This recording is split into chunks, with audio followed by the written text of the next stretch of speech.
नहीं लगता था राजकुमार साईं तो बीजेपी के साथ मिला रहना चाहिए, जो ओबीसी का सीएम बना, शायद सैनी साहब का नंबर आ जाता। ये भी तो जिम्मेवारी थी, आप भी जो सांसद थे वहां आवाज उठानी चाहिए थी। आप तो सैनी साहब जब 5-5 मुख्यमंत्रियों पे आप आरोप लगाते रहे हैं कि 5-5 मुख्यमंत्रियों ने हरियाणा में भेदभाव किया, आप तो याद है ना आपकी स्टेटमेंट? याद, मैंने मेरे सारे याद है। हम तो सवालों का जवाब जा रहे हैं। सवालों का जवाब मैं दे रहा हूँ। सैनी साहब की विचारधारा सभी बीजेपी से मिल जाती है, कभी INLD से मिल जाती है, कभी भजन लाल से मिल जाती है, और अब राहुल गांधी से मिल गई, जिन तो ये बोलते थे कि उन तो खेती के बारे में फंसाएंगी हैं। सब राहुल गांधी के बारे में राजकुमार साईं जी बोलते थे उन तो खेती के बारे में ज्ञान नहीं है, उन तो ये नहीं पता आलू से सोना कैसे बनता है। अब उन तो क्या पता चल गया, ये पूछ 2024 में यदि राहुल गांधी की सरकार आ जाती है, इंडिया गठबंधन सरकार आती है, सबसे पहले उस वाले प्रधानमंत्री कौन बनेगा उनमें? तो आपने भी जान तो सब जाना सैनी साहब ने। 2014 में राजकुमार साईं थे, जब भाषण देने जाते थे कि मैं कुरुक्षेत्र की नगरी धर्म नगरी से आया हूँ, तो फिर उस टाइम विधान नहीं धर्म नगरी से मैंने कहा साईं साहब आपकी वीडियो कोई वीडियो काट दियो, मैंने भेज दियो बोल के। हाँ जी, अगर मैंने यदि मिली फिर हाँ मिली तो मैं कहूंगा हाँ भाई मैंने कहा। टैक्टर अपडेट पे हम आज आपको मिलाने जा रहे हैं कुरुक्षेत्र लोकसभा से पूर्व सांसद राजकुमार साईं जी। बहुत बहुत धन्यवाद साईं साहब आपका। नमस्कार सभी दर्शकों को मेरा प्रणाम। सांसद जी, सुरक्षा पार्टी के कार्यकर्ता हैं, तमाम बार वो बोलते हैं आया आया सीएम आया, बब्बर शेर आया। बब्बर शेर की रणनीति क्या है हरियाणा में? वो 2024 का जो चुनाव है उसमें सभी दर्शकों को साथियों में विनती करना चाहूंगा जी कि लोग अपने पेट और परिवार की राजनीति करते हैं। मैं सिर्फ मुद्दों की, समाज की समरसता के लिए राजनीति करता हूं। मैं कभी पर्सनल के लिए राजनीति नहीं की। आप सभी को भी मैं चेताते लगभग 28 साल निकल चुके हैं। इन 28 वर्षों में मैंने क्या सीखा कि जो लोग लुभावने वादे ये पार्टियां और नेता देते हैं, ये कहीं भी उनके साथ खड़े दिखाई नहीं देते। बस मुझे हर बार यही दुख हुआ, मैं बंसीलाल हरियाणा निर्माता के साथ जुड़ा। 5 भर्तियों के बाद जब मैंने देखा कि यहाँ भेदभाव इतना है कि बैकवर्ड क्लास को या शेड्यूल कास्ट को 10% से आगे, 5 भर्तियां देखने के बाद उससे हाथ जोड़ दिए, विरोध किया, पार्टी से निकाले, तो हमने फिर बंसीलाल को इकट्ठे होकर हटा दिया।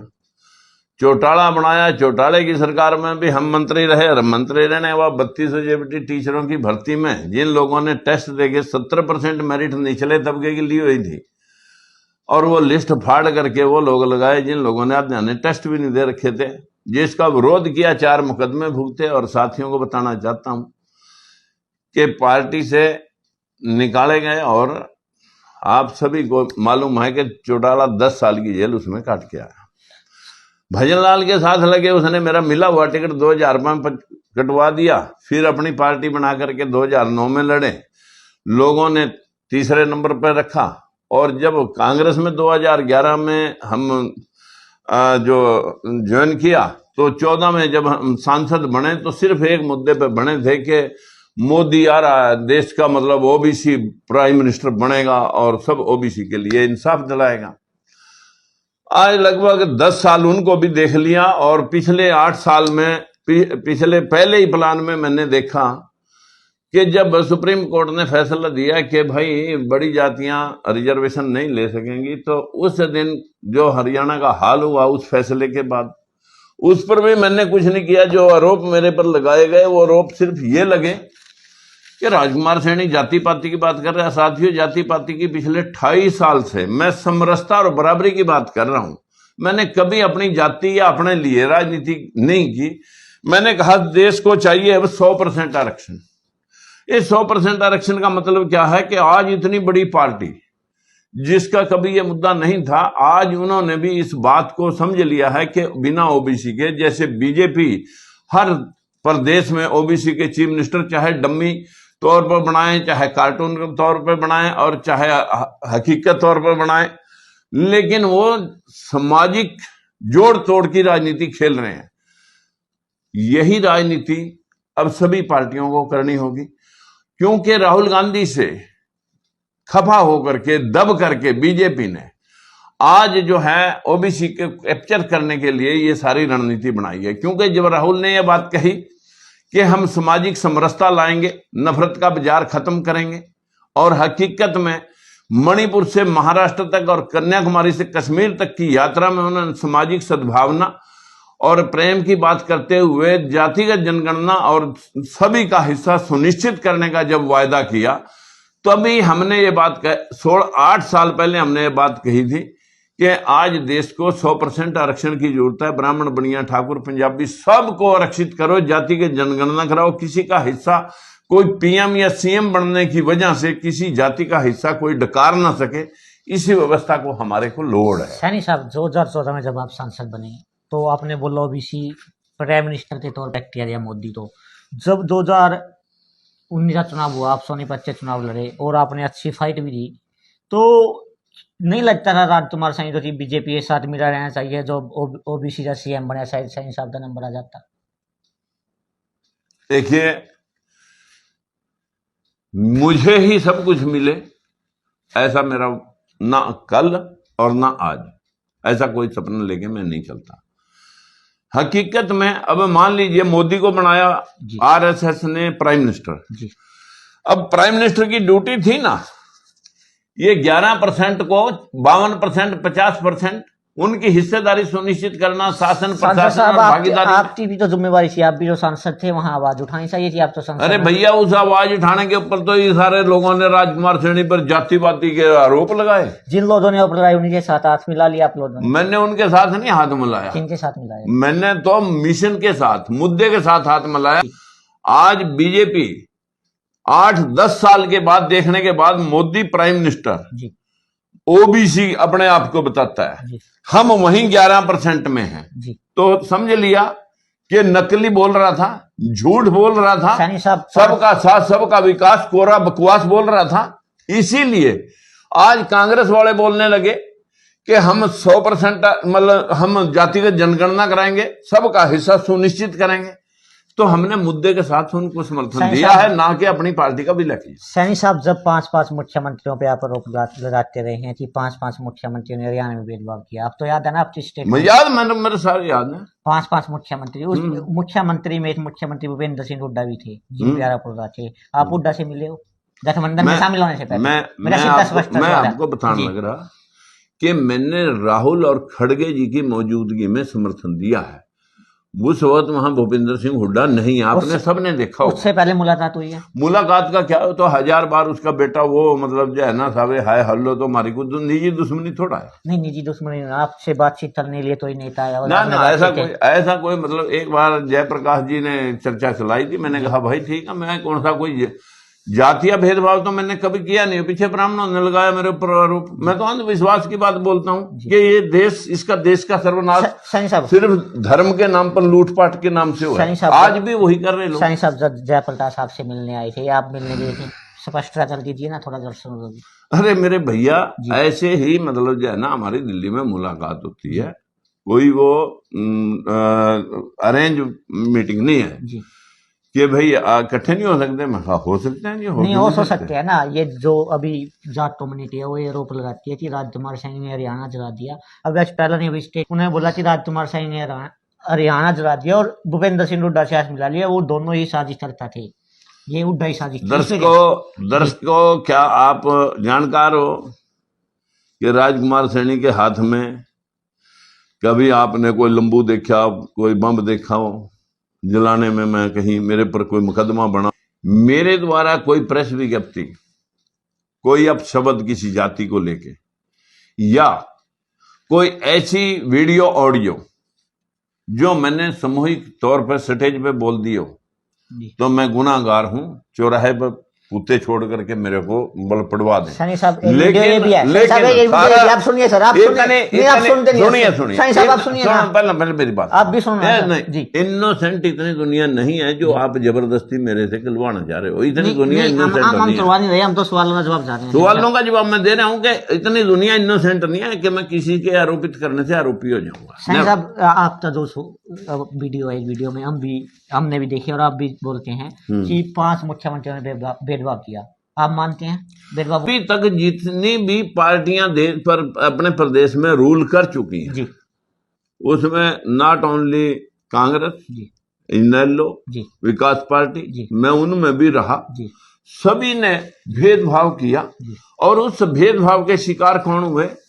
ओबीसी के लोग। और बता क्या क्लियर करना है? मैं ये चाह रहा हूँ साईं साहब, आप क्लियर कर रहे हैं, आपकी बात से संतुष्ट हूँ भी। हम्म। मैं ये क्लियर करना चाह रहा हूँ, जब जयप्रकाश साहब से मिलने आए, आपने उनके सामने ये बात नहीं रखी कि आपके मुख्यमंत्री ने हमारे साथ 2009 से लेके 2014 भेदभाव किया? मैं कोई जयप्रकाश से कंप्रोमाइज या कोई जयप्रकाश से अलायंस या गठबंधन या कोई उसकी बात कर रहा था? वो उसका लेवल क्या है? नहीं, जब आप नहीं जय वो तो है। हेलो, आप मेरे से सवाल पूछ रहे, मैं आपको भी बता रहा हूँ। हकीकत में हमने विचारधारा के साथ समर्थन दिया है, ना कि किसी के कहने से, ना कि किसी से कुछ शामिल करने से। साईं साहब की विचारधारा सभी बीजेपी से मिल जाती है, कभी INLD से मिल जाती है, कभी भजन लाल से मिल जाती है, और अब राहुल गांधी से मिल गई, जिन तो ये बोलते थे कि उन तो खेती के बारे में पता ही नहीं है। एक बात बताएं जी, इस देश में जी, झूठ के शिकार सभी मतदाता हैं। जी, उनमें राजकुमार भी होया होगा। जी, बंसीलाल ने कहा हरियाणा निर्माता मैं ये कर दूंगा, सबका हिस्सा सबको मिला, जी, वहां भी नहीं मिला। जी, ओम प्रकाश चौटाला ने कहा कि हमें कोई, भले हम किसी के सुखों में ना आ सकें, जी, खुशियों में ना आ सकें, लेकिन जब किसी पे आपत्ति विपत्ति होगी तो हम उसके आंगन में खड़े मिलेंगे। जी, मैं कहा ऐसे तो पहले फरिश्ते मिला करते थे, ऊपर से बताते हैं कि फरिश्ते आएंगे आपका दुख निवारण करेंगे। हमने उसको समर्थन दिया। उसके साथ देखा वहां भी भेदभाव, 3200 जेबीटी टीचरों की भर्ती में जेल काट के आ रहे, वो मैंने बता दिया आपको। आगे भजन लाल ने जो है ना, मेरा मिला हुआ टिकट 2005 में कटवाया, घर कह के आया जिस दिन मुख्यमंत्री की ओथ लेगा उस दिन मेरे को बताइए। हकीकत में बहुत सारे लोगों के भाषण तुमने भी सुने, मैंने भी सुने। ये दुनिया इस झूठ को जिस दिन छोड़ देगी उस दिन अच्छे नेताओं का अपने आप पैदाइश हो जाए। सैनी साहब, राहुल गांधी के बारे में राजकुमार सैनी जी बोलते थे उनको खेती के बारे में ज्ञान नहीं है, उनको ये नहीं पता आलू से सोना कैसे बनता है। अब उनको क्या पता चल गया, ये पूछ रहा हूँ मैं। तो उन्होंने एक बात कही, उनको क्या पता है क्या नहीं पता है ये तो वो जाने, पार्टी जाने। उन्होंने एक बात कही जो हमें अच्छी लगी, वही हम हर स्टेज और मंच से कहते थे, 100% संरक्षण की बात कि सबका हिस्सा मिलना चाहिए। जी, यदि सत्ता में जातिगत जनगणना करूंगा, अगर हम सत्ता में आते हैं जातिगत जनगणना करके सबका हिस्सा सुनिश्चित करें। सैनी साहब कितने, बस इसके अलावा हमें कुछ नहीं चाहिए। सैनी साहब कितने स्टेटों में कांग्रेस चलता रहा वर्तमान समय में बात की? देखिए, अब से पहले जो है ना, अब से पहले बहुत स्टेटों में थी। कौन सी जनगणना हुई है, मैं जानना चाह रहा हूँ। जातीय जनगणना कांग्रेस ने तो आई थी स्टेट में। मैं कह रहा हूँ कि हम सब लोग किसी न किसी पे बिलीव करते हैं। फर्स्ट जब बिलीव करते हैं तो बिलीव में कुछ पूर्तियां हो भी जाती हैं। नीतीश ने करवाई, लेकिन वो भी चीटिंग करके फिर वहीं भाग गया। जिन लोगों के खिलाफ वो आग उगल रहा था कि इन्होंने हमारे साथ ठगी की, अब भाग गया। इस देश में तो अपने बच्चे बाफिर हो जाते हैं, दूसरे पर आप क्या करोगे। लेकिन 28 वर्ष में मैंने अपना ट्रेंड नहीं बदला। ये तो राइट है साहब, मैंने अपना कभी ट्रेंड नहीं बदला। मैं उसी मुद्दे के साथ 28 साल पहले था और उसी मुद्दे के साथ आज भी हूँ। राजनीति मेरा पेशा नहीं है। सही साहब, मेरा ये सवाल है, 2024 में यदि राहुल गांधी की सरकार आ जाती है, इंडिया गठबंधन की सरकार आती है, सबसे पहले उस सवाल ये, प्रधानमंत्री कौन बनेगा उनमें? देखिए भाई मैंने तो बिना कंडीशन के, बिना शर्त के समर्थन, शर्त तो दे दिया ना, बिना शर्त समर्थन दिया। तो फिर और उसके लिए हम सपोर्ट करेंगे जिन जिन कैंडिडेटों पे, वो हमारी ड्यूटी लगाएंगे कि ये कैंडिडेट जीत जाएं। यहाँ जातीय समीकरणों में देश बंटा पड़ा है कि यहाँ आपकी ज्यादा नीड है तो आप इन लोगों के प्रचार में चले जाएं। एक जब प्राइम मिनिस्टर बनने का मामला होगा, वो तो कांग्रेस के उन एमपीओ ने बनाना है। वो तो मैं तो इलेक्शन नहीं लड़ रहा कि मैं हटा सकूं या बना सकूं। मुद्दे के साथ आज हम कांग्रेस के साथ जुड़े। अगर कल को कांग्रेस उस मुद्दे से भागती है और कोई राजकुमार सैनी पे आरोप लगाए कि आप तो कल कांग्रेस में गए थे, जैसे आज आप पूछ रहे हो, अगर कल को बीजेपी वाले वही मुद्दा और वो कांग्रेस वाले ना करें और बीजेपी वाले उस मुद्दे को उठा लें, तो हम बीजेपी के साथ आएंगे, क्योंकि हम मुद्दे के साथ हैं, ना कि किसी के जज्बात के साथ। सैनी साहब, चर्चा ये भी है कि राजकुमार सैनी जी राहुल गांधी से बातचीत हो जाती है, उनको राज्यसभा का मेंबर बनाया जाए, वो लोकसभा चुनाव नहीं लड़ेंगे। मैं तो राज्यसभा के हमेशा ही खिलाफ रहा हूँ कि ये सदन तो वैसे ही बंद होना चाहिए। तो फिर ये बात आपने राहुल को बोली? मैंने बढ़ना होगा तो मैं तब कहूंगा ना कि भी मैं नहीं बनता। मैंने आज सवाल ही नहीं कोई रखा। ये अरविंद केजरीवाल की गिरफ्तारी को कैसे देखते हैं सैनी साहब? उनका खास तौर पे उदाहरण आप जनसभाओं में देते थे कि अरविंद केजरीवाल ने दिल्ली में 2 विराट बना दिया बीजेपी के लिए।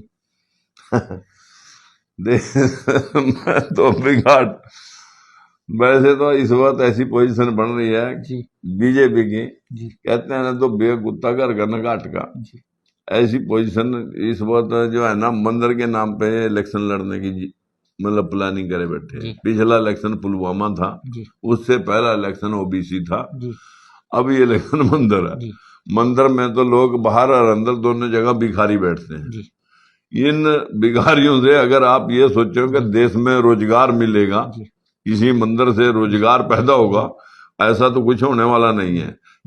धर्म इस देश को शिक्षा जी और विज्ञान जी रास्ते की तरफ मतलब शिखर की तरफ ले जा सकते हैं, जी और धर्म लूट की तरफ ले जी जाएगा। हकीकत में जितने भी देश हैं जी जो ज्यादा आडंबरबाजी में उलझ रहे हैं जी वो ही गरीब है। जी आप नेपाल लगाओ, आपका श्रीलंका लगाओ, इंडिया लगाओ, या ये जो भी ज्यादा धर्म कर्म में पाकिस्तान लगाओ, जितने देश ज्यादा धर्म का आडंबर कर रहे हैं जी सैनी और साहब जो लोग विज्ञान की तरफ जा रहे हैं वो लोग बहुत राइज कर रहे जान सकता हूँ, आपने विज्ञान तो सब जाना सैनी साहब ने हैं। मैं विज्ञान को शुरू से, जैसे इंडिया का एक शब्द है जुगाड़, जी और जुगाड़ जिसे आता हो जी वो कहीं भी फिट हो जाएगा। जी अभी आपने इंडिया आप ये देखो जी कि मैं कहीं भी पार्टी में जी हर जगह फिट हूं, जी लेकिन जिस वक्त लोग अपनी बात से मुकरते हैं जी तो उस वक्त मैं उनके लिए अनफिट हूं। जी फिर मैं मतलब जो है ना ये नहीं कभी भी कहता कि भाई उसमें अब मतलब जो है ना लेकिन मगर बट करोगे। तो सैनी साहब आप मान के जो बलवान है काल्पनिक, आप कई बार बोलते हैं महाभारत काल्पनिक है, रामायण काल्पनिक है, आप तो बोलते हैं ना। मैंने इतनी वीडियोस डाल रखी, जी अगर लोग उनको सुन लें सारे, जी अभी भी आपको कुछ कापियां दूंगा, ये कापियां लेके जाना, आप इनको पढ़ना फुर्सत जी में, जी जी कि इस देश में जी अगर हमारे प्रधानमंत्री कल कह रहे कि सदियों पहले जी गौतम बुद्ध ने इस दुनिया को जी सब कुछ बता दिया था, जो आइडियोलॉजी है दुनिया में, इंसानियत की, धर्म की परिभाषा क्या है, जी जी वो सब कुछ बता दिया था। जी लेकिन उसके बाद उसको कैसे कैप्चर करके लोगों ने जो पाली प्राकृत, जो प्राकृत भाषा क्या है, बच्चे को भाषा तो नहीं आती, जी माँ खोलती है बेटे मुंह खोल आ कर, जी ये आ शब्द जी पाली प्राकृत हो गया, जी उसको फिर माँ और मैं में बदला गया, वो संस्कारित हो गया। जो भी मामला दुनिया में है, जब बनावट आती है जी तो वो असल को छुपा देती है, और नकली माल असली से भी बहुत खूबसूरत दिखता है। असली माल है जो नकली से भी खूबसूरत दिखता है। महात्मा बुद्ध तो छुपा दिया, आप ये कहना चाह रहे हैं जो महात्मा बुद्ध के सिद्धांत थे उनको छुपा दिया, उनको छुपा दिया। तब 2014 में राजकुमार सैनी थे, जब भाषण देने जाते थे कि मैं कुरुक्षेत्र की नगरी धर्म नगरी से आया हूँ, तो फिर उस टाइम विधान नहीं धर्म नगरी से मैंने कहा, सैनी साहब आपकी वीडियो कोई वीडियो काट दियो, मैंने भेज दिया बोल के, हाँ जी अगर मैंने यदि मिली फिर हाँ मिली तो मैं कहूंगा हाँ भाई मैंने कहा था, मैं कहूंगा मैंने क्या कहा कि जो ये धर्म का धंधा है जी ये लोगों के, कुछ लोगों के पेट पालने का काम है। जो अगर कर्म का धंधा है, जो गीता महाभारत का भी नाम लेते हैं, उसमें भी कर्म ने मतलब जो है ना शब्द को सबसे सुप्रीम माना गया है, कर्म को। अगर धर्म है कि भाई ये सामान जो है ना आपकी थाली में है, मुंह में अपने आप चला जाएगा, वहां भी कर्म की बात आएगी। हाँ जी अच्छे उठाना पड़ेगा। हाँ तो मेरा भाव सिर्फ ये है कि अंधविश्वास से बचो, विज्ञान की तरफ बढ़ो, ये इस राष्ट्र का निर्माण हो जाए। सही साहब लोग ये आरोप लगाते हैं कि पहले जाटों के खिलाफ चल लिया और ये अंधविश्वास का बहाना देते हैं, ब्राह्मण समाज के खिलाफ चल लिया। जोड़े भैया मेरी बात सुनो, आप आपके सवाल को मैं पहले ही बोल चुका हूँ, आप उसको रिपीट करेंगे, लंबा करेंगे इस वीडियो को। हकीकत में जो इस देश में हुआ वो तो छुपा दिया गया, जो घटा इतिहास वो मिटा दिया गया, और जो घटा नहीं वो बढ़ा दिया गया। जी अब आप उसमें सारी बात, सारे इस देश में 33 कोटि या करोड़ देवी देवता, जब लोग सोमनाथ का मंदिर मोहम्मद गजनवी लूटने के लिए वहां सेना का आक्रमण हो रहा, अंदर हमन चल रहे, लोगों ने कहा आक्रमण होगा बाहर में मंत्रोच्चारण से उनको। अब अगला जो विश्व युद्ध होगा, या तो नास्तिकों के परमाणु और एटम बम और मिसाइलों से, और या दूसरी साइड में मंत्रो जाप और हमन कुंड के जरिए ये लड़ाई होने वाली है कि भाई कौन जीतेगा, मंत्रों वाले जीतेंगे या एटम बम वाले जीतेंगे। सोमनाथ का आपने उदाहरण दिया, जैसे आपके साथ सारे मंदिर को पाड़ के ले गया जितने देवी देवता थे। सनी साहब, जैसे आपके साथ अरसर में भेदभाव हुआ, आप बोलते हो ओबीसी समाज के साथ, ऐसा ही हिंदुओं के साथ हुआ होता, तभी तो उन्होंने इतनी मंत्रोच्चारण की बात कही ना। जी देखिए, यहाँ इस देश में जो मूल निवासी था वो बार बार कन्वर्ट हुआ। जी जो यहाँ का मुसलमान है वो भी यहाँ का निवासी है, जो गरीब है। जी जो बाहर से आए थे आक्रांता लोग, वो तो मुट्ठी भर थे। बाकी के लोग यहीं धर्म के मतलब डंडे के प्रेशर में या बरूद के प्रेशर में, वही जो यहाँ के मूल निवासी थे वही मुसलमान बने, वही आज क्रिश्चियन बने अंग्रेजों के टाइम में, वही आज जो है ना इनको हिंदू बनाया जा रहा है। जबकि कोई हिंदू शब्द, हमारे प्रधानमंत्री बोल रहे हैं कि कोई शब्द किसी शास्त्र में नहीं लिखा हुआ हिंदू नाम का है, तो मुगलों ने गाली दी, गाली को मतलब शब्द बना दिया। हाँ, हरियाणा में 10 सीटें हैं। सैन साहब, आप इंडिया के तमाम हिस्सेदार हैं, सबका 200 हो जाएगी 10 सीटों इंडिया गठबंधन के हरियाणा में। द्वारा जाएंगे 10 सीटों पे लोकसभा में। सभी दर्शकों को प्रणाम। ये स्क्रीनिंग कमेटी ऊपरले वाली जो है ना भाई कर रही है, उसके अंतर्यामी मैं नहीं हूँ। ये हमारे पत्रकारों को सभी को मेरा प्रणाम, सभी का धन्यवाद। आप लोग आए, बहुत बहुत मेहरबानी। मैं सभी से एक विनती करता हूँ कि कर्म प्रधान बने, इस देश को विज्ञान के साथ जोड़ें, अंधविश्वास से हटाएं, ताकि हम अब सामूहिक विकास कर पाएं।